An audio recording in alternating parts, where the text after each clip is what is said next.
परमात्मा का ही सबका अधिष्ठान आश्रय तत्व है और उसका आश्रय वो स्वयं ही है, दूसरा कोई नहीं है। जब पूर्वोक्त विराट पुरुष ब्रह्मांड को फोड़ कर निकला तब वह अपने रहने का स्थान ढूंढने लगा और स्थान की इच्छा से उस शुद्ध संकल्प पुरुष ने अत्यंत पवित्र जल की सृष्टि की। विराट पुरुष रूप नर से उत्पन्न होने के कारण जल का नाम नार पड़ा और उस अपने उत्पन्न किए हुए नार में वो पुरुष 1000 वर्षों तक रहा, इसीलिए उसका नाम नारायण हुआ।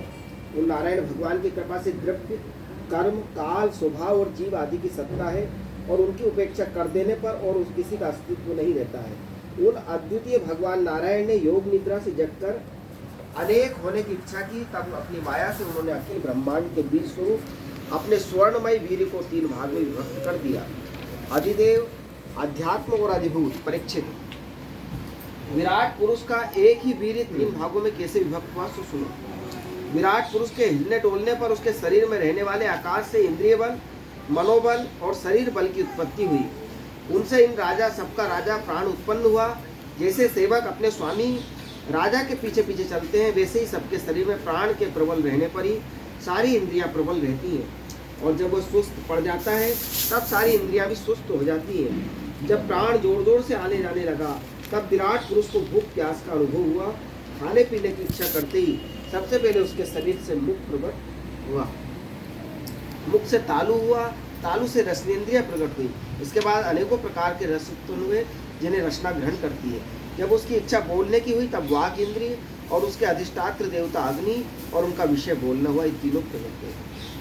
इसके बाद बहुत दिनों तक उस जल में ही रुके रहे। श्वास के वेग से नासिका छिद्र प्रकट हो गए और जब उन्हें सूंघने की इच्छा हुई तब उनकी नाक ग्रहणेन्द्रिय आकर बैठ गई। उसके देवता गंध को फैलाने वाले वायुदेव प्रकट हुए। उनके पहले उनके शरीर में प्रकाश नहीं था। फिर जब उन्हें अपने को तथा दूसरी वस्तु को देखने की इच्छा हुई तब नेत्रों के छिद्र और उनका अधिष्ठात्र सूर्य और नेत्रेंद्रिय प्रकट हुए।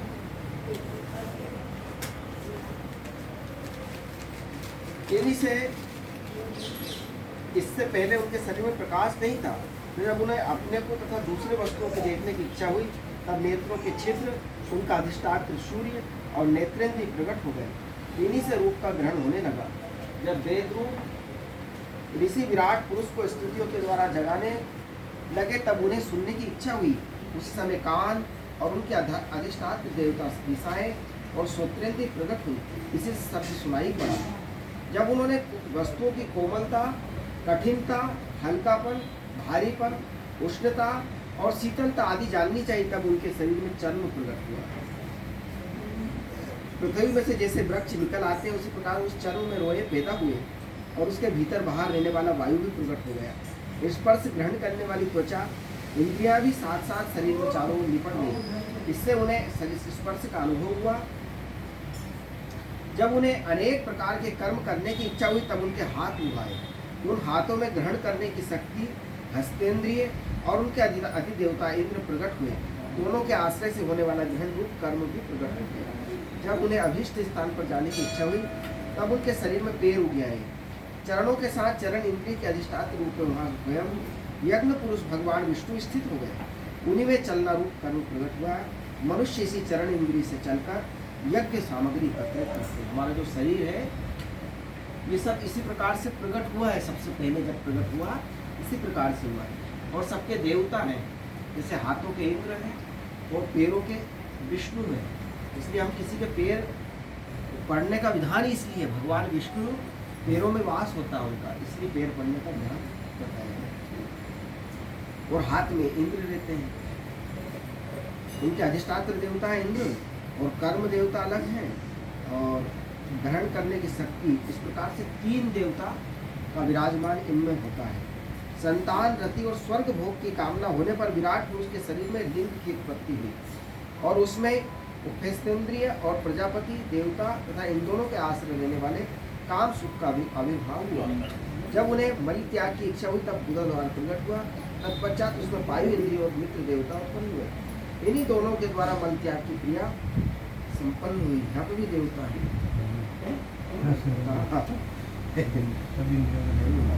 अपान मार्ग द्वारा एक शरीर से दूसरे शरीर में जाने की इच्छा होने पर नाभि का द्वार प्रकट हुआ। इससे अपान और मृत्यु देवता प्रकट हुए। इन दोनों के आश्रय से ही प्राण और अपान का बिछो यानी मृत्यु होती है। अगर इन दोनों पे हमारा अधिकार हो जाए तो मृत्यु नहीं होगी है। साथ ही जब विराट पुरुष को अन्न जल ग्रहण करने की इच्छा हुई तब कोक, आते और नाड़ियां उत्पन्न हुई। साथ ही कुक्षी के देवता, समुद्र और नाड़ियों के देवता, नदियां और तुष्टि पुष्टि ये दोनों उनके आश्रित जिसे उत्पन्न हुए। जब उन्होंने अपनी माया पर विचार करना चाहा तब हृदय की उत्पत्ति हुई। उससे मनरूप इंद्रिया और मन से उसका देवता चंद्रमा तथा विषय कामना और संकल्प प्रकट हुए। विराट पुरुष के शरीर में पृथ्वी, जल और तेज से 7 धातुएं प्रकट हुई। त्वचा, चर्म, मांस, रुधिर, मेद, मज्जा और अस्थि। इस प्रकार आकाश, जल और वायु से प्राणों की उत्पत्ति हुई।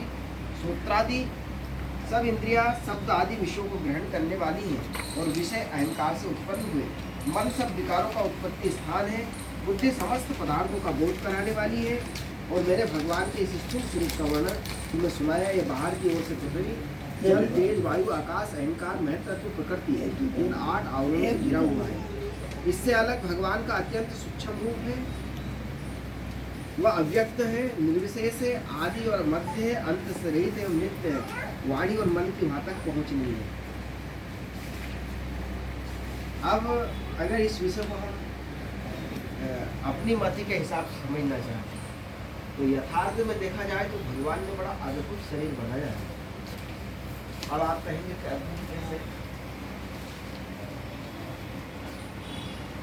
ये आंख जो बनाई भगवान ने, ये एक तरह से भगवान के स्वरूप थे। हमको इस रूप को जैसे सब देखते हैं हम, तो ये विचार करना चाहिए भगवान को कहाँ देखें। आंख बनाई, जैसे आंख बनाई और उस आंख में एक छोटा सा मोती लगाया जिसको देखने का दर्जा प्राप्त है। जो देख सकता है, जो इस जगत को देख सकता है, एक दूसरे को हम देख सकते हैं कि आपसे। तो कितना सा है वो, झिल्ली कितनी सी है, छोटी सी है वो, छोटी सी। अच्छा, उसका रंग कैसा है? वो काली है और पूरा प्रकाश उसी से दिख रहा है। कितनी विचित्र बात है। वो आप देखना, अनुभव करो, एक दूसरे के आंख में झांक के देखो तो वो जो वो हल्की सी काली है, वो जैसे बीच का ये काला है। हाँ। भाई ये सफेद है और इसमें बीच में काला, और इस काले के भी अंदर काला, उससे हम पूरा जगत देख लेते, पूरा प्रकाश दिख जाता है। वही नाक बनाई, चमड़ी वही है, सब वही है, पर आपको गंदगी है, अरे बड़ी खुशबू है यार, तत्काल बता देती है।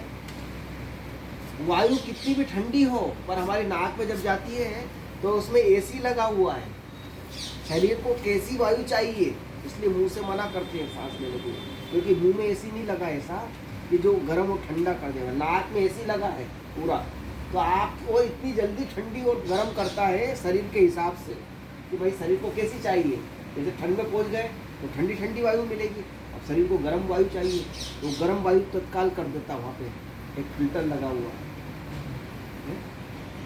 कितना, और उसको दबाना नहीं, बटन नहीं चबकना, ऑटोमेटिक आपको सूझी नहीं पड़ रही, काम कर दिया अंदर। ये एसी बनाया यार भाई बहुत ठंडी है, इसको आगे पीछे करो, वह कहना की जरूरत नहीं है। जीभ बनाई, चमड़ी है, पर आपको मीठा बता देगी, आपको कड़ा बता देगी, आपको विषैला बता देगी, आपको सारे प्रकार के बता देगी। आपको बासी होगा तो भी बता देगी, खराब हो गया, हटा उसको। जो आपकी नाक नहीं बता पा रही वो बता देगी। ये सब भगवान के ही तो रूप है, जो भगवान ने कितनी अच्छा शरीर दिया।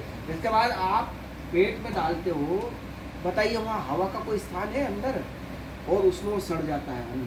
सड़ने के बाद कौन सा रस, विटामिन कहाँ कहाँ मिलना चाहिए। एक ही मुंह से पानी पीते हैं, एक ही मुंह से भोजन करते हैं, दोनों का फिल्टर अलग हो जाता है, दोनों की चीज़ें अलग हो जाती हैं, और उसी अन्न से हड्डी बनती है। बच्चा पैदा होता है तो हड्डी रहती है क्या उसमें? मांस का गोला रहता है बच्चा जब पैदा होता है तो मांस का पिंड होता है, एक हड्डी नहीं रहती है, पर धीरे धीरे हड्डी बनती है। और अगर उसको गर्भस्थ देखा जाए तो बिल्कुल कितना छोटा रहता है, हड्डी कहाँ से आई है, कितनी कड़ली रहती है। ये जब हमारा माथा अगर कोई डॉक्टर ऑपरेशन या पोस्टमार्टम करे, कोई मर जाए, पोस्टमार्टम करता तो हथौड़ों से तोड़ना पड़ता है, इतना मजबूत होता है। हाँ। तो ये भगवान के सब स्थान बताए। देखो भगवान ने और ये तो हमारा शरीर है।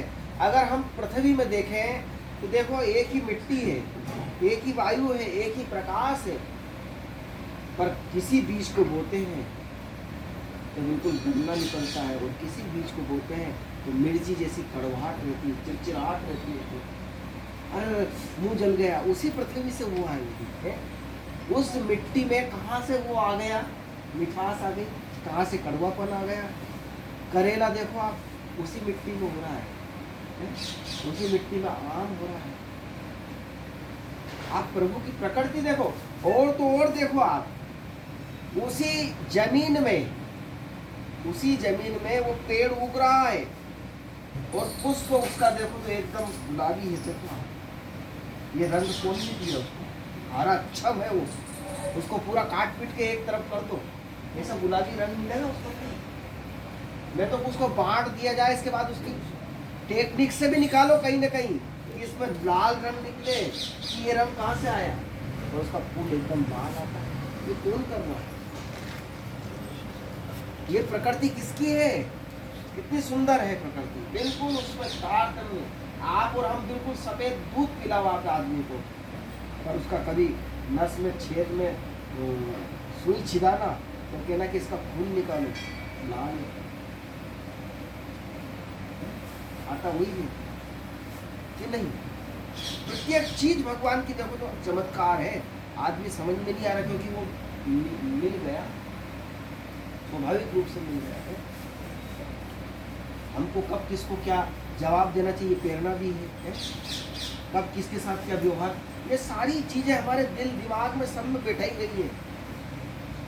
तो ये भगवान की बड़ी सुंदर सृष्टि है, और इसी रूप में भगवान को अगर देखना चाहे तो ये स्थूल रूप है। पर अगर उसका भगवान, ये हम सब भगवान को ही देख रहे हैं, ये सब चीज जिनकी चल रहे हैं भगवान की चीज भगवान ने बनाई, भगवान कैसे है, कितना सुंदर भगवान ने बनाया है सब चीज। आप एक एक चीज देख लो, पपीता देखो तो पीला निकलता है, नाशपाती देखो तो अलग गूदा निकलता उसका, हर चीज का, जबकि वही मिट्टी, वही पानी, वही प्रकाश, कितना अंतर।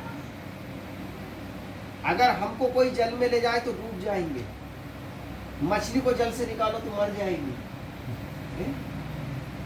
उसका जीवन जल में है, वो भी तो जीव है, हमको डालो तो मर जाएंगे। और एक विचित्र प्राणी भगवान ने बनाया, मेंढक को इधर इसमें भी डाल दो, उसमें डाल दो, दो जगह जीवित रहता है। क्या मशीनरी लगाई होगी, क्या किया। आप भगवान की लीलाओं को इन चीजों से देख के समझो, भगवान ये सब भगवान के स्वरूप तो दिख रहा है। इतने बड़े बड़े पहाड़ बनाए, गगन चुंबी मिट्टी बनाई, पत्थर बनाए, इसी पत्थर में देखो तो किसी के मकान में ऐसा मार्बल लगा, भैया कहाँ से लाए, क्योंकि ये वहाँ का मार्बल है, वहाँ का पत्थर है।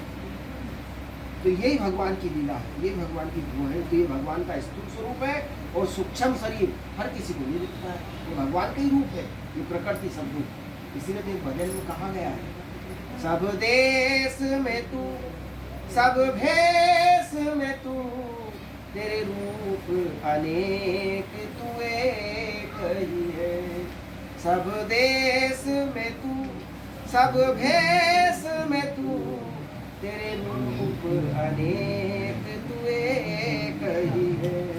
इसलिए भगवान ही है सब दूर, भगवान से अलग कुछ नहीं है। ये बात अगर बैठ जाएगी तो भगवान का साक्षात दर्शन हो रहा है। ये बात नहीं बैठ रही तो उसका सूक्ष्म स्वरूप बताया, वो अव्यक्त है, उसको जीव से वर्णन नहीं किया जा सकता कि वो कैसा है। किसी ने भगवान के बारे में पूछा, कोई भक्त थे, एक बार मैंने कथा सुनी थी, यशोदा मैया ने एक गोपी को बुलाया, वो गोपी ने साधना करी, किसकी, सरस्वती मैया, और साधना करके उस गोपी से कहा गया, एक गोपी ने वरदान मांगा सरस्वती मैया से, हे माँ मैं जिसका चित्र बनाना चाहूँ चित्र बनाए। उन्होंने तथास्तु कह दिया। तो यशोदा मैया ने कहा कि मेरे बालक का चित्र बनाओ, कितना सुंदर है, तो कम से कम बच्चों का चित्र लगाते ना घर के अंदर, अपने छोटे छोटे बच्चे थे तो उनका चित्र लगा देते, तो उन्होंने कहा मैं भी एक चित्र मेरे बच्चे का बना के लगवा दूँ। तो बुलाया उस गोपी को जो ऐसा जानती थी, गोपी से कहा कि तू मेरे कृष्ण का चित्र बना। भगवान कृष्ण के मुंह को देख के बनाने लगी चित्र, पर भगवान का चित्र नहीं बना पाई। अरे मेरे को तो आशीर्वाद मिला, बढ़िया सुंदर नक्काशी कलाकारी ये सब का आशीर्वाद सरस्वती मैया ने, और मैं इनका चित्र नहीं बना पा रही हूँ, क्या बात है। सरस्वती मैया को पुकारा, हे माँ आपका आशीर्वाद झूठा कि मेरी कलम झूठी, क्या बात है। सरस्वती मैया प्रकट हुई, उन्होंने कहा कि भगवान है ये, उनको उकेरना तुम्हारे बस की बात नहीं है। क्यों? क्योंकि ये माया से रहित हैं, तो कि फिर इनका चित्र कैसे बनेगा। क्योंकि इनका चित्र तो कोई भक्त कृपा कर दे, कोई गोपी कृपा कर दे, जो इनको अनन्य प्रेम करती है, या राधा जी स्वयं कृपा करे, तब जाके वो चित्र बन पाएगा। स्वयं सरस्वती कह रही, देखते हुए चित्र नहीं बना सकते आप, कैसे सुंदर है भगवान, अद्भुत है। जो नहीं देखा नहीं सुना, जो मन न समाए, जो मन में भी नहीं समा सकता, ऐसा है परमात्मा, अव्यक्त है, उसको कोई जान नहीं सकता। वो होते हुए देख के भी आप नहीं कह सकते हो। किसी ने भगवान के भक्त ने से पूछा कि महाराज आपने दर्शन किया भगवान का? उन्होंने कहा हाँ किया। तो कि बोलो वो कैसे है? उन्होंने कितना सुंदर उत्तर दिया कि जिन आंखों ने देखी है वो बोलती नहीं है, जिन्होंने देखा है वो बोलती नहीं है। और अगर ये जो जिन्होंने देखा है उसको अगर जीभ बोलती है तो ये आंख कहती है गलत है, तो जो बोल रही है वैसा वर्णन नहीं कर पा रहे। ऐसे भगवान अव्यक्त है, उनको कोई व्यक्त नहीं कर सकता है, निर्विशेष है, आदि मध्य अंत से रहित एवं नित्य है। वाणी और मन की वहां तक पहुंच रही है, देखने के बाद भी आप नहीं बोल सकते हो। ऐसे है भगवान, देखने के बाद भी आपकी वाणी बोल नहीं पाई कि भगवान कैसे हैं। मैंने तुम्हें भगवान के स्थूल और सूक्ष्म व्यक्त और अव्यक्त जिन दो रूपों का वर्णन सुनाया है, ये दोनों ही भगवान के माया के द्वारा रचित है, इसलिए विद्वान पुरुष इन दोनों को स्वीकार नहीं करते हैं। वास्तव में भगवान निष्क्रिय है और अपनी शक्ति से ये सक्रिय बनते हैं। फिर तो वे ब्रह्मा या विराट रूप धारण करके वाच्य और वाचक शब्द और उसके अर्थ के रूप में प्रकट होते हैं, अनेक नाम रूप क्रियाएं स्वीकार करते हैं। परीक्षित, प्रजापति, मनु, देवता, ऋषि, पितर, सिद्ध, चारण, गंधर्व, विद्याधर, असुर, यक्ष, किन्नर, अप्सराएं, नाग, सर्प, त्रिपुरुष, उरग, मात्रकाएं, राक्षस, पिशाच, प्रेत, भूत, विनायक, कुष्मांड, उन्माद, बेताल, यातुदान, ग्रह, पक्षी, मृग, पशु, वृक्ष, पर्वत, सरीसृप इत्यादि जितने भी संसार में नाम रूप हैं सब भगवान के ही हैं। संसार में चर अचर भेद से दो भेद प्रकार के तथा जरायुज, अंडज, प्रदेश, उद्भिद भेद से चार प्रकार के जितने भी जलचर, थलचर और आकाशचरी प्राणी हैं, सब के सब शुभ अशुभ मिश्रित कर्मों के तदनुरूप फल हैं। सत्व की प्रधान से देवता, रजोगुण की प्रधानता से मनुष्य और तमोगुण की प्रधानता से नार की योनि मिलती है। इन गुणों में जब एक गुण दूसरे गुणों से अभिभूत हो जाता है तब प्रत्येक गति के तीन तीन भेद हो जाते हैं। ये भगवान के जगत के धारण के पालन पोषण के लिए धर्म में विष्णु रूप स्वीकार करके देवता, मनुष्य, पशु, पक्षी आदि रूपों में अवतार लेते हैं तथा विश्व का पालन पोषण करते हैं। प्रलय का समय आने पर वे भी भगवान अपने बनाए हुए इस विश्व को कालग्नि स्वरूप रुद्र का रूप ग्रहण करके अपने में वैसे ही लीन कर लेते हैं जैसे वायु मेघमाला को। हे परीक्षित, महात्मा ने अचिंत्येश्वरी भगवान का इस प्रकार वर्णन किया है, परंतु तत्वज्ञान पुरुष को केवल इस सृष्टि और पालन प्रलय करने वाले रूप में ही उनका दर्शन नहीं करना चाहिए, क्योंकि वे तो इससे भी अलग हैं। सृष्टि की रचना आदि कर्मों का निरूपण करके पूर्ण परमात्मा से कर्म या कर्तापन का संबंध नहीं जोड़ा गया है। वह तो माया से आरोपित होने के कारण कर्तव्य का निषेध करने के लिए ये मैंने ब्रह्मा जी के महाकल्प का अवतांतर कल्पों के साथ वर्णन किया है। सब कल्पों में सृष्टि क्रम एक सही है, अंतर है तो केवल इतना है, महाकल्प के प्रारंभ में प्रकृति से क्रमशः महत तत्वादि की उत्पत्ति होती है और कल्पों के प्रारंभ में प्राकृत सृष्टि की जो की त्यों रहती है। चराचर प्राणियों की व्यक्तिगत सृष्टि नवीन रूप से होती है। यह परीक्षित, काल का परिमाण, कल्प और उसके अंतर्गत वनांतरों का वर्णन आगे चलकर करेंगे। अब तुम पाद्म कल्प का वर्णन सावधान होकर सुनो। सोनक जी ने पूछा, सूत जी, आपने हम लोगों से कहा था भगवान के परम भक्त विदुर जी ने अपने अतीत कुटुंबियों को छोड़कर पृथ्वी के विभिन्न तीर्थों में विचरण किया था। इस यात्रा में मैत्रेय ऋषि के साथ अध्यात्म के संबंध में उनकी बातचीत कहाँ हुई तथा मैत्रेय जी ने उनके प्रश्न करने पर किस तत्व का उपदेश किया। सूत जी, आपका ये स्वभाव बड़ा सौम्य है, आप विदुर जी का वह चरित्र हमें सुनाइए। उन्होंने अपने भाई बंधु को क्यों छोड़ा, फिर उनके पास क्यों लौट आए। सूत जी बोले, शौनकादि ऋषियों राजा परीक्षित ने यही बात पूछी थी। उनके प्रश्नों के उत्तर में श्री सुखदेव जी महाराज ने जो कुछ कहा वही मैं आप लोगों से कहता हूँ, सावधान होकर सुनो। इसी तरह से द्वितीय स्कंद समापन हुआ, आप तृतीय स्कंद प्रारंभ होगा और उसको कल करेंगे।